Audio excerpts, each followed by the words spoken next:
नमस्कार, मैं हूं पंकज सिंह जाडेजा। हमारा उद्देश्य है राष्ट्र से स्नेह, राष्ट्र का सम्मान। अब देखते हैं आज के दिन भर की टॉप हेडलाइन।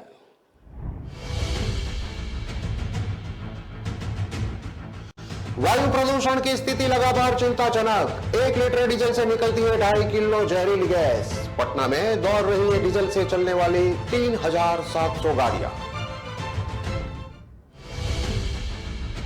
मूक बधिर दलित युवती के साथ गैंगरेप। खेत में बकरियां चराने गई थी, जंगल में बेहोश मिली।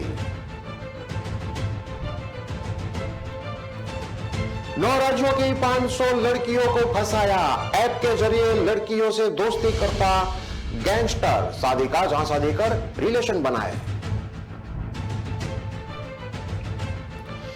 1 लाख की रिश्वत लेते नगर परिषद आयुक्त दलाल टैप। कॉमर्शियल पट्टे देने की अवेज में मांगा था रुपये। जोधपुर एसीबी की कार्रवाई।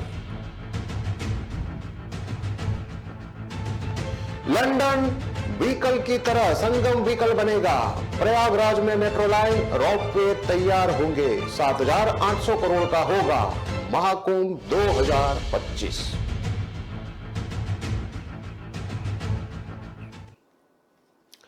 अब देखते खबरें विस्तार से। पटना की हवा जहरीली होने का सबसे बड़ा कारण डीजल गाड़ियां है। गुरुवार को भी पटना का AQI 300 के पार कर गया। डीजल वाहनों से निकलने वाला धुआं AQI लेवल को बढ़ा रहा है। पटना में अभी स्कूलों के 1500 और नगम निगम के कचरा ढोने वाले 1200 डीजल वाहनों का रोज परिचालन हो रहा है। इसके अलावा करीब 1000 डीजल ऑटो चलते हैं, यानी शहर में रोज 3700 डीजल गाड़ियां दौड़ती है। प्रदूषण एक्सपर्ट रवि रंजन सिंह के मुताबिक रिसर्च में यह पाया गया है कि 1 लीटर डीजल में 720 ग्राम कार्बन की मात्रा होती है, जिसके जलने से लगभग 2.6391 किलोग्राम CO यानी कि कार्बन मोनोऑक्साइड और CO2 यानी कि कार्बन डाइऑक्साइड निकलता है। इसके अलावा DPM, SO2, NOx और HC का भी उत्सर्जन होता है, जबकि नियमित 15 साल से अधिक पुराने सभी डीजल वाहनों को हटाना है। डीजल ऑटो का परिचालन पूरी तरह से बंद कराना है। इसके साथ ही वर्तमान में शहर में डीजल से चलने वाली 1000 से अधिक मिक्सचर मशीन का इस्तेमाल हर दिन घर बनाने के दौरान किया जा रहा है। इसके अलावा सड़क पर हर दिन 500 से अधिक गन्ना पैरने वाली डीजल वाली मशीन अवैध रूप से दौड़ रही है। साथ ही 500 से अधिक जुगाड़ मालवाहक का भी इस्तेमाल दुकानदारों द्वारा माल ढोने के लिए किया जा रहा है। यह सभी मशीनें डीजल से चलती है, जिनका कोई मानक तय नहीं है। इससे CO2 और CO का उत्सर्जन होता है। पटना समेत बिहार के सभी प्रमुख शहरों में लगातार वायु प्रदूषण खराब स्तर पर बढ़ रहा है। गुरुवार यानी कि मोतिहारी, बेतिया और पूर्णिया की हवा खतरनाक स्तर पर पहुंच गई। वहीं पटना, बेगूसराय, बक्सर, दरभंगा सहित 10 शहरों में बहुत खराब स्तर पर रही। सेंट्रल पॉल्यूशन कंट्रोल बोर्ड के मुताबिक बिहार के 13 शहर रेड जोन में आते हैं। पटना का AQI लेवल 302 रहा। पटना में इलाकावार प्रदूषण की बात करें तो तारामंडल का AQI लेवल 317, गांधी मैदान का 283, इको पार्क का 312, दानापुर का 304, राजा बाजार का 348 और पटना सिटी का 261 रहा। पटना में धूल कण की मात्रा मानक से 5 गुना अधिक हो गई है। राजा बाजार में अधिकतम PM10 शाम 6 बजे 500 माइक्रोमीटर रिकॉर्ड किया गया है। प्रदूषण फैलाने वाले वाहनों की जांच होने वाली है, जो कि 15 साल पुराने हो गए। प्रदूषण की स्थिति को देखते हुए DM डॉक्टर चंद्रशेखर सिंह ने जनवरी तक कोई पटाखा नहीं छोड़ने की अपील जिले वासियों से की है। गुरुवार को राष्ट्रीय स्वच्छ वायु कार्यक्रम के तहत गठित जिला स्तरीय क्रियावंत समिति की बैठक की अध्यक्षता करते हुए DM ने कहा कि कार्य योजना के अनुसार वैधानिक प्रावधान का अनुपालन सुनिश्चित किया जाए ताकि वायु की गुणवत्ता में सुधार हो। उन्होंने आगे बताया कि खेतों में पराली या पुआल जलाने के आरोप में 20 किसानों के विरुद्ध कार्रवाई की गई है। उन्होंने अधिकारियों को फसल अवशेष प्रबंधन पर विशेष ध्यान देने का निर्देश भी दिया। साथ ही किसानों से अपील की कि खेतों में पराली या पुआल नहीं जलाए। DM ने जिला परिवहन पदाधिकारियों को सघन जांच अभियान चलाकर वाहनों के प्रदूषण अंडर कंट्रोल प्रमाण पत्र की जांच करने और कार्रवाई करने के साथ 15 साल से अधिक पुरानी गाड़ियों के परिचालन पर रोक सुनिश्चित कराने का निर्देश भी दिया। दूसरी तरफ दूध परिचालन करने वाली गाड़ियों की भी नियमित तौर पर जांच के साथ वह कितनी पुरानी है और प्रदूषण नियंत्रण के मानकों को अनुपालन सुनिश्चित कर रही है कि नहीं, इसकी जांच करने को आदेश दिया।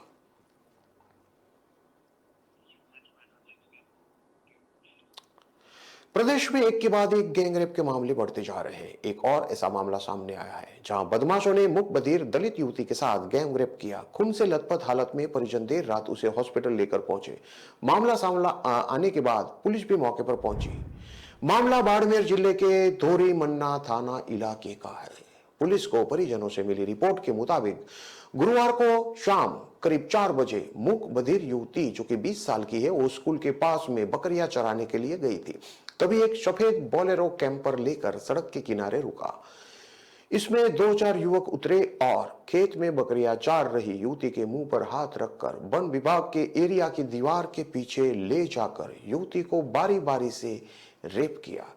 युवती के अंदरूनी अंगों पर गहरी चोट से वो बेहोश हो गई। पिता ने बताया कि देर शाम तक युवती जब घर पर नहीं वापस आई तो मैं और अन्य एक पैरों के निशान देखकर मौके पर गए। वहां पर मेरी जो बेटी थी वो बेहोशी की हालत में पड़ी थी। युवती को दोरीमन्ना हॉस्पिटल लाया गया। उसने इशारों में हमें उक्त घटना की जानकारी दी। युवकों के पैरों के निशान भी मौके पर मौजूद है। सूचना पर दोरीमन्ना पुलिस मौके पर पहुंची।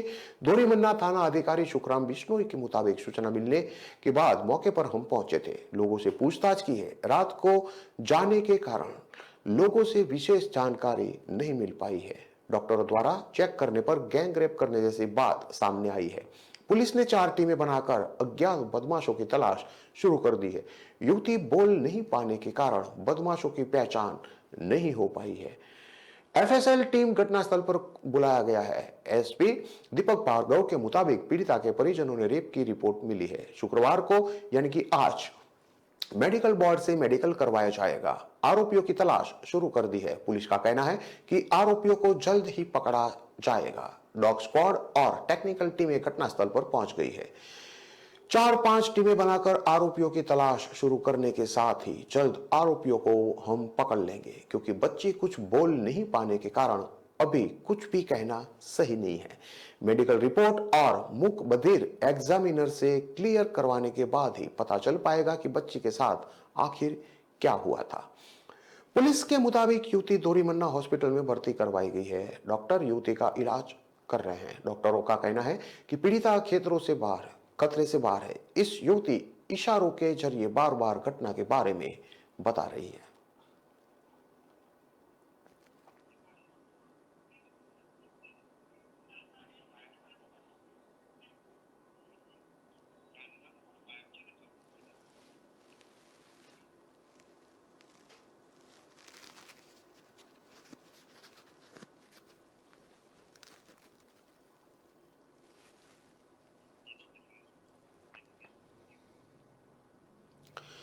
जोधपुर में 2 बहनों के किडनैप मामले में पकड़ा गया आरोपी हितेंद्र पाल उत्तराखंड का कुख्यात गैंगस्टर निकला। उस पर 17 से ज्यादा संगीन मामले दर्ज है। यही नहीं, हितेंद्र चौंकाने वाला खुलासा भी किया कि उसने ही AK-47 से संत ज्ञानेश्वर का मर्डर किया था। संत का मर्डर 2006 में हुआ था। इधर जब पुलिस ने उसका मोबाइल खंगाला तो और भी हैरान कर देने वाले खुलासे हुए। हितेंद्र ने 9 स्टेट की लड़कियों को ऐप के जरिए अपने जाल में फंसा रखा है। उसकी फ्रेंड लिस्ट में करीब 500 लड़कियां थी। इन्हीं में से उसने 10 को शादी का झांसा देकर उनके साथ रिलेशन बनाए रखे थे। जोधपुर डीसीपी अमृता दुल्लन ने बताया कि हितेंद्र से पूछताछ में बताया कि वह दिव्यांग और साधारण लड़कियों या फिर कम सुंदर दिखने वाली लड़कियों को अपने जाल में फंसाता था। ओला पार्टी फ्रेंडशिप ऐप पर उसने अंश नाम से फर्जी आईडी बना रखी थी। यहाँ पहले लड़कियों से दोस्ती करता और उसके बाद शादी का झांसा देकर रेप करता था। हर बार वह अपना नाम और पहचान छिपाता था। उसने फर्जी आईडी और दूसरे दस्तावेज के जरिए कई शहरों में फरारी काटी थी।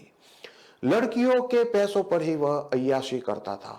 हितेंद्र लड़कियों को अपने जाल में फंसाकर उनके पैसों से अय्याशी करता था। वह किसी भी शहर में 15-20 दिन से ज्यादा नहीं रुकता था। अपनी आईडी और पहचान बदलता रहता था। सोशल मीडिया पर ओला पार्टी ऐप पर वह खुद को बड़ा बिजनेसमैन बताता था। दिल्ली, असम, बिहार, पुणे, महाराष्ट्र, राजस्थान में जयपुर और जोधपुर, गाजियाबाद, उत्तर प्रदेश, उत्तराखंड के शहरों की लड़कियों को वह अपने जाल में फंसा चुका था।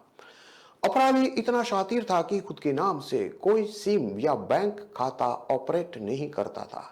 जिन लड़कियों से दोस्ती करता या रिलेशन बनाता था, उन्हीं की आईडी से सिम लेता और बैंक खाते खुलवाता था। वह खुद को बड़ा बिजनेसमैन बताता था। कई लड़कियों को वह बता चुका था कि उसका लड़कियों का बड़ा बिजनेस है। लड़कियों को झांसा देता था कि वह उनसे शादी कर लेगा और उनकी हर तरह से मदद भी करेगा। जोधपुर से तो बहनों को लेकर हितेंद्र भोपाल भाग गया था। उसने फर्जी दस्तावेज भी बनवा लिए थे, जिसमें से एक को पत्नी और दूसरी को बहन बताया था। जोधपुर पुलिस जब हितेंद्र को भोपाल से पकड़कर लाई तो उससे कई खुलासे किए। दुल्हन ने बताया कि 18 नवंबर को जोधपुर के माता के थान में एक पिता ने दो बेटियों के गायब होने का मामला दर्ज कराया था। पिता ने बताया था कि उनकी एक 21 और एक 16 साल की बेटी है। 16 नवंबर को 3 बजे कहीं चली गई थी। जब उन्होंने अपने स्तर पर पड़ताल की तो सामने आया कि उनका किराएदार हितेंद्र पाल, जो कि 43 साल का है, वो उसे लेकर भाग गया है। हितेंद्र की दोस्ती उनके लड़के से ओला पार्टी फ्रेंडशिप ऐप के जरिए हुई थी। सबसे चौंकाने वाली बात यह है कि आरोपी ने कहा है कि वह संत ज्ञानेश्वर मर्डर में शामिल था और AK-47 से उसने मर्डर किया था। दरअसल 10 फरवरी 2006 को महाकुंभ से लौटते समय यूपी के हड़िया में संत ज्ञानेश्वर के काफिले पर हमला हुआ था। इसमें स्वयं ज्ञानेश्वर, शिष्याय नीलम, मिथिलेश, पूजा, पुष्पा, गंगा के अलावा ओम प्रकाश और रामचंद्र की मौत हो गई थी। इन 8 मौतों के लिए संत के भाई इंद्रदेव ने पूर्व विधायक चंद्रभद्र और प्रमुख यशभद्र को नामजद किया था। विवेचना में अखिलेश सिंह, विजय यादव, डब्बू सिंह का नाम सामने आया था। बाद में डब्बू पुलिस एनकाउंटर में मारा गया था। इलाहाबाद में बंद यशभद्र पेशी पर आया तो सुल्तानपुर की अदालत परिसर में उन पर बम से हमले का प्रयास हुआ था। इसमें बहराइच का मदन कुशवाहा बारूद की बेल्ट पहने हुए गिरफ्तार हुआ था। इलाहाबाद में पेशी पर जाते समय पूर्व विधायक चंद्रभद्र सिंह सोनू और प्रमुख यशभद्र सिंह मोनू पर बमबारी हुई थी, जिसमें संत ज्ञानेश्वर हत्याकांड के गवाह राम सहाय सहित 8 लोग नामजद हुए थे। मुकदमा चला तो इलाहाबाद में पूर्व विधायक चंद्रभद्र सिंह सोनू और प्रमुख यशभद्र सिंह मोनू सहित सारे लोग बरी हो गए थे। हितेंद्र ने ही कबूल किया कि उस पर 17 से ज्यादा आपराधिक मामले दर्ज है। यह भी बताया कि उसने AK-47 से 12बंकी में संत ज्ञानेश्वर की हत्या की थी। पुलिस इस मामले में बाराबंकी पुलिस से तस्दीक कर रही है। दरअसल ज्ञानेश्वर की हत्या यूपी के हड़िया में हुई थी। आरोपी ने बाराबंकी में मर्डर की बात कही है, जबकि बाराबंकी में 8 साल पहले संत ज्ञानेश्वर के प्रबंधक राम सहाय सिंह की हत्या हुई थी। 8 साल पहले भी यूपी के बाराबंकी में कोठी थाना क्षेत्र के रेसडा इलाके स्थित संत ज्ञानेश्वर आश्रम के प्रबंधक राम सहाय सिंह की गोली मारकर हत्या कर दी गई थी। वह संत ज्ञानेश्वर के उत्तराधिकारी भी थे। संत ज्ञानेश्वर और उनके मर्डर के बाद प्रबंधक का सुल्तानपुर के बाहुबली पूर्व विधायक चंद्रभद्र और प्रमुख यशभद्र यानी कि सोनू मोनू से विवाद चल रहा था। संत ज्ञानेश्वर के आश्रम में कुछ बदमाश हथियार के साथ घुस गए थे। उन्होंने प्रबंधक राम सहाय सिंह पर ताबड़तोड़ फायरिंग करके फरार हो गए थे। उत्तराखंड का मोस्ट वांटेड हार्डकोर अपराधी हितेंद्र पाल ने पहला मर्डर 22 साल की उम्र में कर दिया था। उत्तराखंड के उधम सिंह नगर के काशीपुर निवासी हितेंद्र पाल गडरिया बैडमिंटन खेलता था। 2003 में काशीपुर स्टेडियम में बैडमिंटन प्लेयर मनोज तिवारी से विवाद के बाद उनकी हत्या कर दी थी और 2005 में जेल में सजा काटने के दौरान गैंग लीडर बिट्टू चौधरी से झगड़ा हो गया था। हितेंद्र ने मिट्टू के भाई खंडूरी की हत्या कर दी थी। मिट्टू की गैंग ने बदला लेने के लिए पुलिस कस्टडी में हितेंद्र पर हमला कर दिया था। हितेंद्र को 2 गोलियां लगी, दोनों शरीर के आर पार निकल गई थी, लेकिन इलाज से उसकी जान बच गई थी।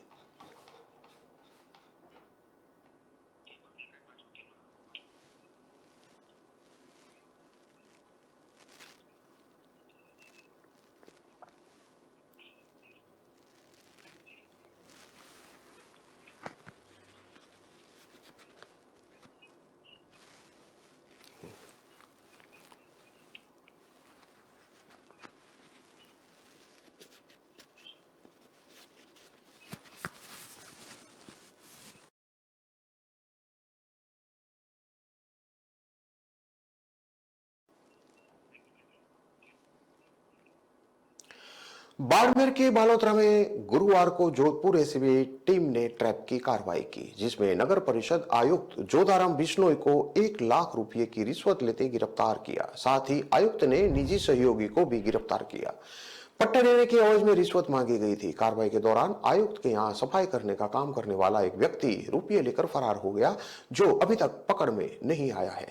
एसीबी कार्रवाई की जानकारी मिलने पर आयुक्त के आवास पर बड़ी संख्या में लोगों की भीड़ एकत्रित हुई। उसके बाद सुरक्षा के लिए बालोतरा पुलिस टीम तैनात की गई।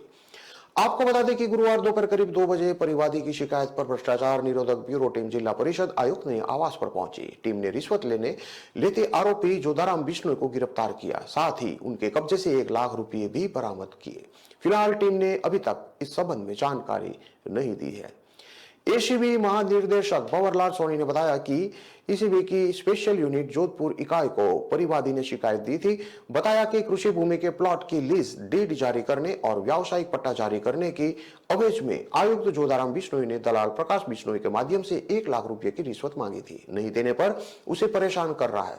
इस पर एसीबी जोधपुर उप महानिरीक्षक सवाई सिंह गोधारा के सुपरविजन में एसीबी स्पेशल यूनिट जोधपुर इकाई ने अतिरिक्त पुलिस अधीक्षक डॉक्टर दुर्ग सिंह राजपुरोहित ने शिकायत का सत्यापन करवाया था। इसके बाद गुरुवार को डॉक्टर दुर्ग सिंह के नेतृत्व में टीम ने कार्रवाई कर आरोपी आयुक्त जोधाराम बिश्नोई और दलाल प्रकाश बिश्नोई निवासी जोधपुर को अपने आवास पर 1 लाख रिश्वत राशि लेते हुए गिरफ्तार किया था। इस दौरान सफाई कर्मी फरसाराम रुपये लेकर फरार हो गया, जिसकी तलाश जारी है। सूत्रों के अनुसार नगर परिषद आयुक्त ने पट्टे देने की एवज में परिवादी से पैसे लिए थे। बताया गया कि कॉमर्शियल पट्टे के मामले में आरोपी जोधाराम बिश्नोई ने रिश्वत की मांग की थी। इस पर परिवादी ने एसीबी में शिकायत दर्ज कराई थी। शिकायत की पुष्टि कर गुरुवार को टीम ने कार्रवाई की थी। आपको बता दें कि जोधाराम बिश्नोई ने 1 महीने पहले ही बालोतरा में नगर परिषद आयुक्त कार्यभार संभाला था। इससे पहले भी बिश्नोई बाड़मेर में 1468 फर्जी पट्टा प्रकरण मामले में लंबे समय तक फरार रहे थे। जानकारी के अनुसार बिश्नोई को एक बार निलंबित भी किया गया था।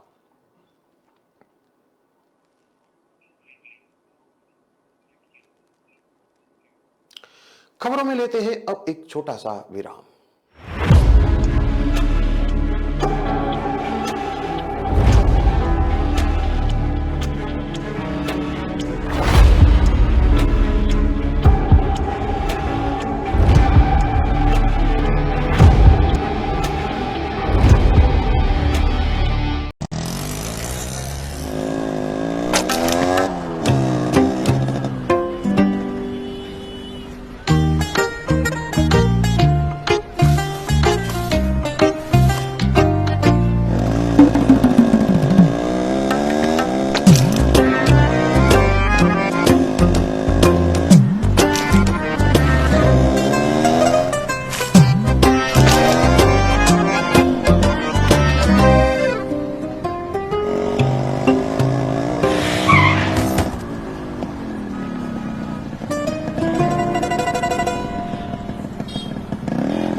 जब सोच सुंदर होगी तभी तो देश सुंदर होगा।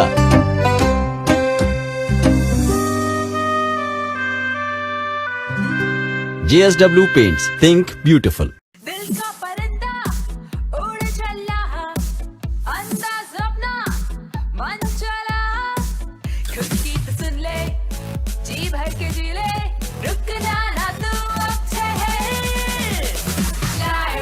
Lyra, anytime, anywhere, Lyra, everybody loves to wear. Lyra, anytime, anywhere.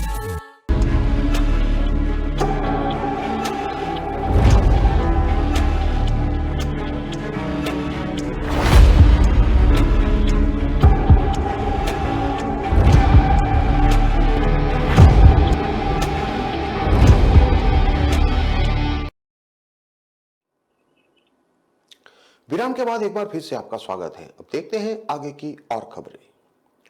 कुंभ यानी आस्था, इसकी भव्यता 2025 में ग्लोबल होने वाली है, क्योंकि इस दफा गंगा तट पर लंदन व्हील की तरह संगम व्हील तैयार होगा। 2025 में करीब 40 करोड़ भक्त यहां डुबकी लगाने वाले हैं। इसमें विदेशी भक्त भी शामिल होंगे। उनके रहने के लिए 3 5 स्टार होटल शहर में नए बनकर तैयार होंगे। ये उस प्लानिंग का एक छोटा सा हिस्सा है जिसे सीएम योगी ने फाइनल किया है।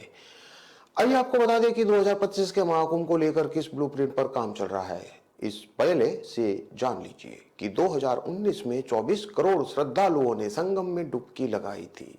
यूपी सीएम ने गुरुवार को प्रयागराज माघ मेला विकास प्राधिकरण के सभागार में बैठक का आयोजन किया। महाकुंभ 2025 के भव्य और दिव्य आयोजन पर मंथन किया गया।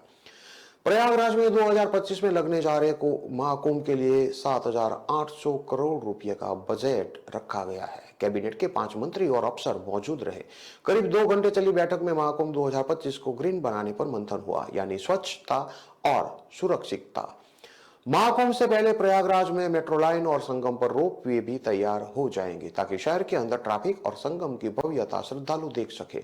मुख्य सचिव दुर्गा शंकर मिश्र ने 870 प्रोजेक्ट को सीएम योगी के सामने रखा। योगी के कुछ सुझावों के बाद सभी प्रोजेक्ट मान लिए गए। लंदन व्हील के साथ यहां क्रूज भी चलाया जाएगा। डिप्टी सीएम केशव प्रसाद मौर्य ने कहा कि कुंभ क्षेत्र में भीड़ के दबाव को देखते हुए महाकुंभ में मेट्रो चलाने पर भी विचार किया जा रहा है। अगर मेट्रो लाइन बिछाना संभव ना हो सका तो पॉड सिस्टम के प्रयोग पर भी विचार होगा। महाकुंभ 2019 की पूरी दुनिया में चर्चा रही और दुनिया भर से इसे सराहा गया।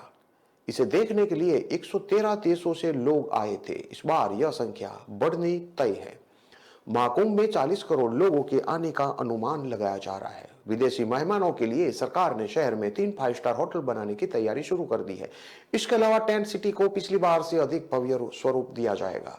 रकबा भी 2 गुना किया जाएगा।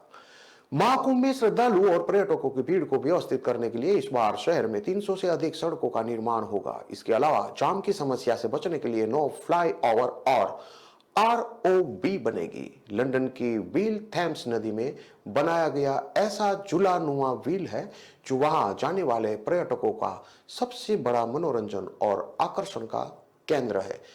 ठीक उसी तर्ज पर महाकुंभ 2025 में आने वाले पर्यटकों के लिए संगम क्षेत्र में संगम व्हील बनाया जाएगा।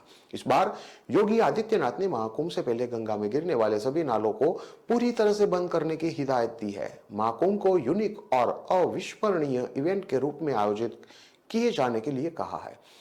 2 लाख टॉयलेट बनाए जाएंगे और महाकुंभ 2025 से पहले माघ मेला रिहर्सल भी होगा।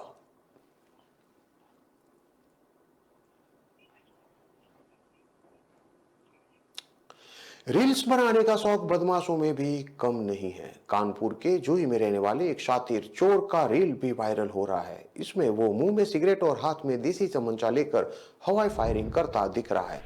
जूही थाने की पुलिस तक वीडियो आने के बाद चोर के घर छापे मारे हुए मगर वो भाग निकला। डीसीपी साउथ ने शातिर को पकड़ने के लिए जूही के साथ अन्य थानों का फोर्स को भी लगाया है। डीसीपी साउथ प्रमोद कुमार ने बताया कि गुरुवार रात को एक वीडियो सोशल मीडिया पर वायरल हो गया। वीडियो में एक युवक देसी चमचे से फायरिंग करते हुए अपना वीडियो बनवा रहा है। मामले की जांच की गई तो सामने आया कि जूही निवासी शातिर चोर लक्की भर्ती उर्फे लक्की कारतूस का वीडियो है। 23 नंबर की रात को मार्बल मार्केट बड़ा बाजार में शातिर लक्की कारतूस अपने साथियों के साथ शराब पी और फिर रात में हवाई फायरिंग शुरू कर दिया। बैक ऑफ अपराधी यही नहीं थमा और वीडियो बनाकर सोशल मीडिया पर वायरल कर दिया। सामने आया कि लक्की कारतूस के खिलाफ जूही समेत अन्य थानों में आधा दर्जन से अधिक मुकदमे दर्ज है। जूही थाने की पुलिस ने जांच की तो सामने आया कि शातिर चोर लक्की कारतूस अकेला नहीं है बल्कि उसका पूरा गैंग है। गैंग बनाकर चोरी लूट समेत अन्य वारदातों को अंजाम देता है। वीडियो वायरल होने के बाद शातिर के खिलाफ जूही थाने की पुलिस ने एक और FRI दर्ज कर ली है।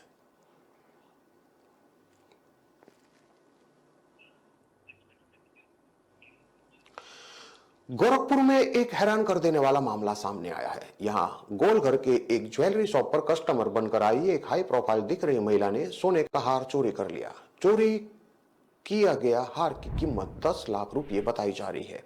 घटना कैंट इलाके के बलदेव प्लाजा स्थित बेचूलाल शराब प्राइवेट लिमिटेड के शोरूम पर 17 नवंबर की है। महिला का चोरी करते वीडियो शोरूम में लगे सीसीटीवी कैमरे में कैद हो गया। हालांकि इतनी बड़ी चोरी की वारदात के बाद भी दुकान मालिक ने अब तक उसकी पुलिस में शिकायत नहीं की है, जबकि शोरूम की ओर से ही चोरी का यह वीडियो वायरल किया गया है। शोरूम के ठीक सामने स्थित जटेपुर चौकी इंचार्ज धीरेन्द्र राय का कहना है कि शराब खा के यहाँ चोरी का वीडियो सामने आया है।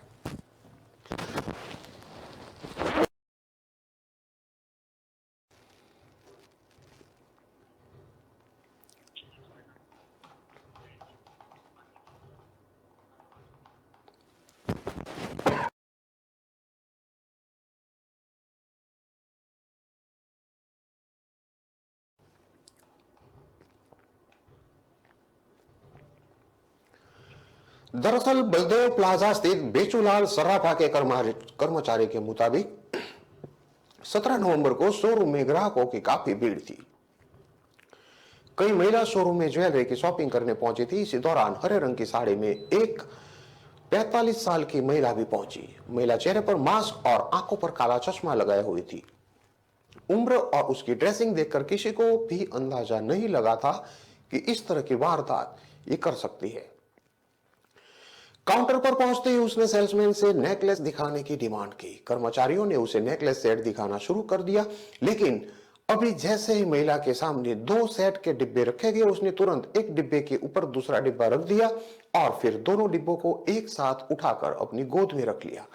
अभी दुकानदार महिला को कुछ और वैरायटी दिखाता कि इससे पहले पलक झपकते ही महिला ने एक नेकलेस के सेट का डिब्बा अपनी साड़ी में छिपा लिया और फिर वह दुकानदार से काफी देर तक ज्वेलरी देखते रहे। कुछ देर देखने के बाद वह यह कहते हुए चली गई कि उसे अभी ज्वेलरी पसंद नहीं आई है। बाद में जब स्टॉक में ज्वेलरी सेट कम मिली तो शोरूम में हड़कंप मच गया। मालिक ने पहले तो स्टाफ पर ही शक करना शुरू कर दिया, लेकिन जब शोरूम की सीसीटीवी खंगाली गई तो सभी लोग हैरान रह गए। महिला का यह पूरा कारनामा शोरूम में लगे सीसीटीवी फुटेज में कैद हो गया था।